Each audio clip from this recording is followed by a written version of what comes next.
my inner state is not hostage to external circumstances. That's freedom. That's actually freedom. You're listening to Say It Anyway, the podcast for people who know they're meant for more and are done holding back. I'm Maggie Marcus, and here we talk courage, self-trust, and what it takes to lead yourself, even when it scares the hell out of you.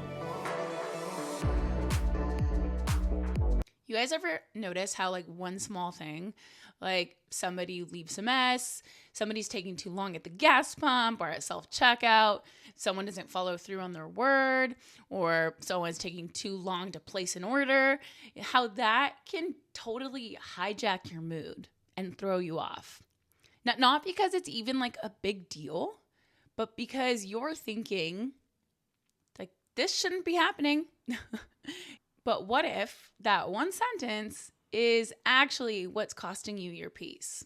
How do we stop letting this shouldn't be happening control and affect our mood, our energy, our relationships, without lowering our standards or being passive? Like the other day, I'm coming home from the gym. I'm hurrying up. I'm running a little late. There's a guy coming to fix the windows in our house, and I've got to jump in the shower and finish up before he gets there. Also, it's a hair wash day. Takes extra time. So I'm hurrying up, and I get home and I open the door and I'm hit with this smell. It smells like something has been burning. And I'm like, what is that? So I walk through the living room into the kitchen and I just see the microwave door is wide open, and there are these brown pellets all over the floor. And it smells so bad. So I'm looking in the microwave, and I see this lobster plushie that had been left in the microwave. It exploded. Okay. Hence the smell and all the pellets. It was one of those plushies that you can use to heat up when you've got your period, you've got cramps. And I see that it's been left there. And immediately I get super annoyed because I'm already running late. I've got things I've got to do. And now I've got this thing I've got to deal with. Another thing that just added to my plate. And so I can feel the heat rising in my body. I'm my ego is heating up. And I'm thinking, why do I have to deal with this? Why do I always have to deal with things like this? Why is this on me? This isn't my mess. And I feel that irritation, not just with the lobster, but this is something that happens, in other situations, right? When there's crumbs left all over the stove, or there's wrappers on the counter, or there's shoes in the living room where they shouldn't be and I trip over them. Or, I go to get water from the Brita in the fridge and there's nothing in there. Why didn't you fill it up? It should be available for use for the next person, And then so, the inner conversation is why do I have to deal with this? Why am I the one that always has to deal with this? And I realize later, not in the moment, this always takes a bit of reflection later because I'm too in the heat of it in the moment. But I realize I'm not actually upset about whatever the mess or the issue is. It's not actually about that. I'm more upset because I believe I can't relax until it's handled, until the mess or the situation is resolved and managed. Because the underlying belief that's happening is this shouldn't be happening, right? I shouldn't have to deal with this. I can't relax like this. I shouldn't be the one that has to carry this. I'm not asking for a whole lot. That's what's going on inside of me. But here's the key distinction that I've come to understand is the irritation itself isn't the actual problem. It's the belief that I have. The belief that this shouldn't be happening, that that the belief that this shouldn't be happening, yet I've got to deal with it. And I do it anyway. So then because I believe it shouldn't be happening, and then now I've got to be the one that fixes it, then I turn, bitter. And I build a little bit of resentment because I'm carrying something that I feel like I shouldn't have to be carrying. That's not mine. And then that kind of bitterness or that resentment, when you're silently carrying something like that, that shows up in all these other ways, right? Like that will show up in your relationship. If you're ever been the one to, you've got you're silently keeping score on everything. You remember every time you had to clean something that wasn't yours. You think, I had to deal with this yesterday too, right? Or you're bringing up unrelated past examples in arguments that have nothing to do with that. It's because you've suppressed your bitterness and your resentment about being the one that has to deal with that stuff. Or you mentally just tally who does what. I'm so guilty of that one. and scorekeeping. And I don't want to be like that because that's not the type of relationship that I want to be in. But I feel like I shoulder that burden a little bit internally, and I don't want to. And that's why this is important, because a lot of these things that are showing up aren't conscious, and they're not even wanted, yet they're happening. And so this is why bringing a lot of this stuff to the surface and seeing it for what it is and how it's affecting us is really important, because the awareness is what's going to create choice. And because if I am just in this pattern and it's costing me something in my relationship and it's creating an emotional distance, right? Or it's creating resentment towards people who I love, people or even people that I barely know, right? Who aren't meeting my standards. I'm judging, I'm labeling them as careless, or I'm making assumptions about their character, or I'm feeling superior to them in some way, or thinking I care more than they do. That builds resentment in me, and it hardens me, and I don't want to carry that. I don't want that. I don't want to be that person. And I noticed too, is what I've noticed, that sometimes because that's happening, the other cost is emotional withdrawal. You ever notice that? Because you're silently carrying something and you're a bit upset about it internally, that you kind of withdraw your love. You're not as warm when, someone walks in the room.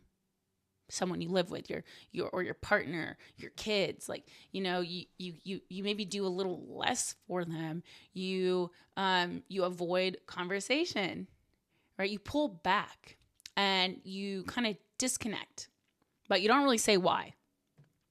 You kind of act like things are fine, but obviously they're not through your behavior. But you kind of go into this protection mode. You pull back as a way to protect you from feeling taken for granted, feeling alone in responsibility, feeling unseen, not appreciated. And what I've come to realize, it's sort of this weird form of punishing the other person for you having to carry something that you don't feel like you're supposed to carry. That's not yours. And in doing that, the other cost is you have less presence. You're physically in the room, but mentally you're replaying the injustice. You're still thinking about how it's not fair that person left a mess and you were the one that had to go clean it up. Or it's not fair how your coworker didn't pitch in on the project and you did most of the work. Right? You're not as present. You're not, you're thinking about whatever it is, the mess or the issue, the situation. You're not, laughing. You're not being warm. You're pretending, right? And that's exhausting. All of that is exhausting. The other cost of this sort of cycle is that it's exhausting because you feel like you're mentally managing so much. You're like always kind of scanning, preemptively cleaning to like avoid being irritated, like or you're like, you do it. I did it this morning. Oh my gosh, I did it this morning. I know James is like headed off to work and he's kind of in a rush in the morning. And I notice he's doing the dishes, but he like spills water all over the counter and it's like not in the sink. So I like come over and I'm like rubbing the water clean. And so it's like, hint. I'm not saying anything, but I'm like, hint. Like, look, I have to clean up after you. Just clean it yourself. But I don't want to say that. And it's like, but I also know it's really not a big deal. And he's in a rush and he's in, he's got to go. And I totally get that. But I feel inside like the house manager, and my nervous system doesn't feel like it ever really gets to rest because I'm always trying to like manage everything. This is what's really important. This is what it's all about. This is what it comes down to. The suffering isn't caused by what's happening. It's caused by the meaning we've attached to it. What's the story we've created around the mess, the offense, that it shouldn't be like this. Well, according to who? According to who? Who says?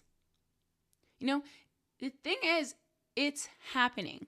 And it doesn't necessarily mean anything has gone wrong. Because the truth of it is, you just expected something different. We get irritated when reality violates our expectations. The real suffering happens when our peace depends on those expectations being met. But even if the irritation or the mess exists, does that mean your inner state has to collapse? Real freedom is keeping your standards without outsourcing your peace.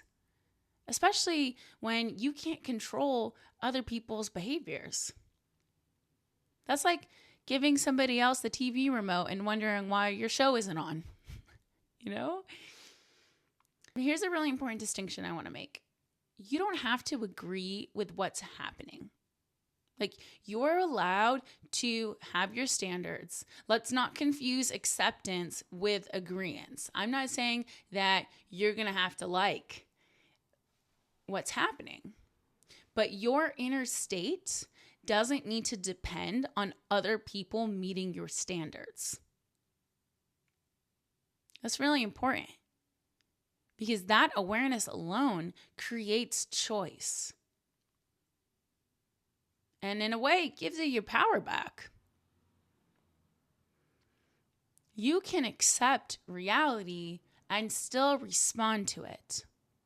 Instead of falling into automatic patterns where maybe you spiral with negative thoughts and create false beliefs about other people and assumptions, or you suppress everything and hold on to it and stay angry inside or frustrated. See, when we can see that, we gain leverage. Because you can choose how you respond. You can respond without taking things personally. It doesn't need to be a burden. Like, can you let whatever is happening be without deciding something has gone wrong? That there's a problem. Because again, the resistance isn't to the mess or the offense itself. It's to the meaning we've attached, which is, I shouldn't have to deal with this. It's not fair. This shouldn't be happening. I always have to do everything.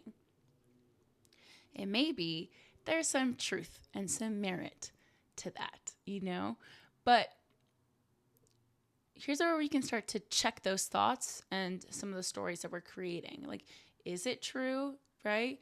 Like, and even if it is a bit true, are those thoughts serving you?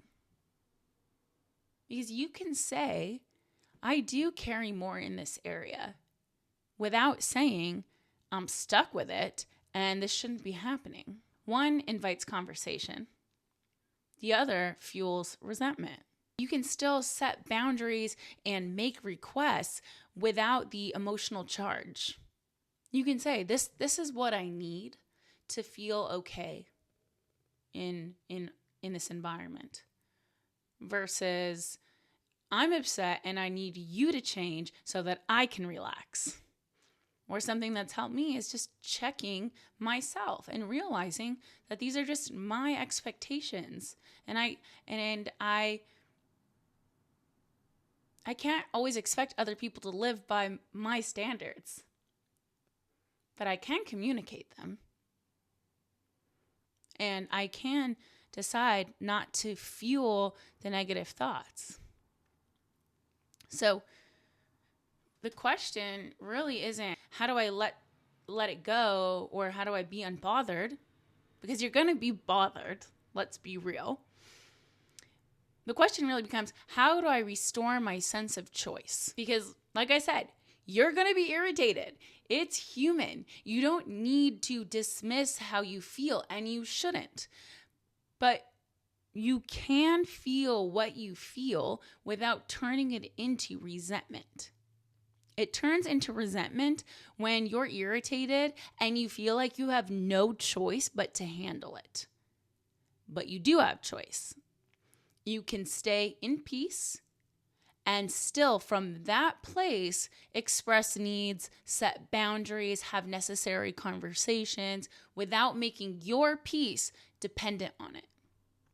You can, one, let the irritation exist without commentary. I feel irritated, period, right? We're not suppressing it, saying we shouldn't feel this way, and we're not amplifying it and saying this is so disrespectful, this is unfair, because that's going to add fuel. But we can allow the irritation and not dismiss ourselves. Like, it makes sense. It makes sense that I'm feeling irritated. I'm running late and there's all this crap on the floor, and now, it has to be cleaned up. And so, yeah, it's annoying. And it's okay to feel that way. But then what I can do is restore choice. Okay, what choice do I have right now? I always have a choice. I can clean it, or I can leave it for later, or I can clean it and then say something later. I remind my body that I'm not trapped, that we're not stuck. That's the antidote to my resentment. Because you feel like you don't have a choice. And reminding yourself, you do. And once you make the choice, you act from that place and say, I'm choosing this. And it helps me to actually say that out loud. I'm choosing this. I'm choosing this because I want my space to feel good, not because I have to do it. Now, that said, I was thinking about all of this, and I'm thinking to myself, okay, fine. Like, as I was working through a lot of this stuff, I'm thinking, okay, fine. I can choose. I can tell myself I'm choosing this. But there was a part of me that was still feeling bitter about the choice, because I can tell myself I'm choosing it, but deep down, I feel like I'm choosing it because I don't have another option. Like, who else is going to come and clean the floor? What if the cats try to eat the pellets? Like, I don't really have a choice. And so my body goes, fake freedom, if your body knows. And so what really needs to change? It comes back to the belief. And this is why I think it's really important to work with the belief. Again, it's not about the irritation. It's the belief that if I don't handle this, I'll be unsafe. I'll be unsettled. I'll be overwhelmed.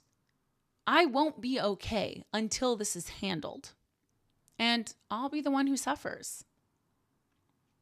But now look what I've done. I've created conditions to my own sense of peace.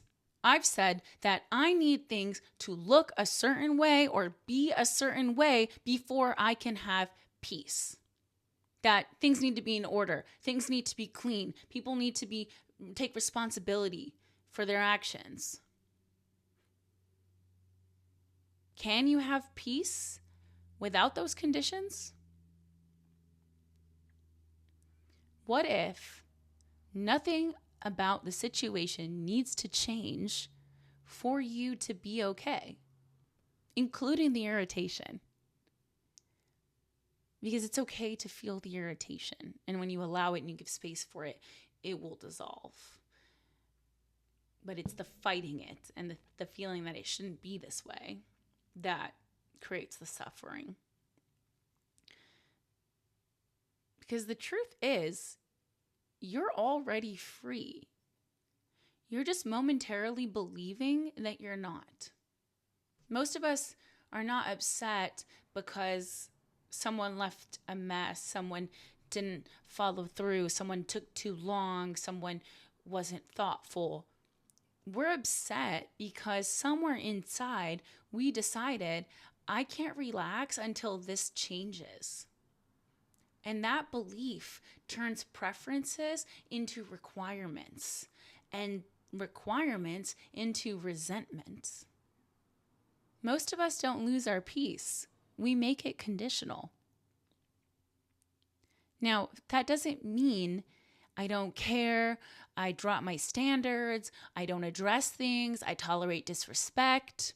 It means my inner state is not hostage to external circumstances. That's freedom. I'm not saying it's easy. It's a practice. Something I'm working on. I'm practicing. You can care deeply about something without outsourcing your peace. That's freedom. That's actually freedom. That when all the things out there don't affect how you feel inside, that you can still be grounded, you can still have clarity, you can still be calm, you can still be connected to your resources, even if there's some irritation there.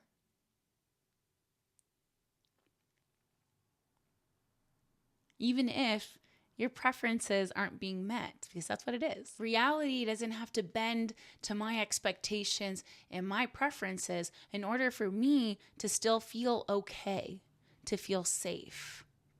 So where in your life are you saying this shouldn't be happening? And what would shift if your peace wasn't dependent on it? Hey there, thanks for tuning in. If this episode hit home, spread the love. Maybe share it with a friend or drop a comment. I'd love to know what landed for you. And remember, your voice matters. Whatever you're holding back, say it anyway.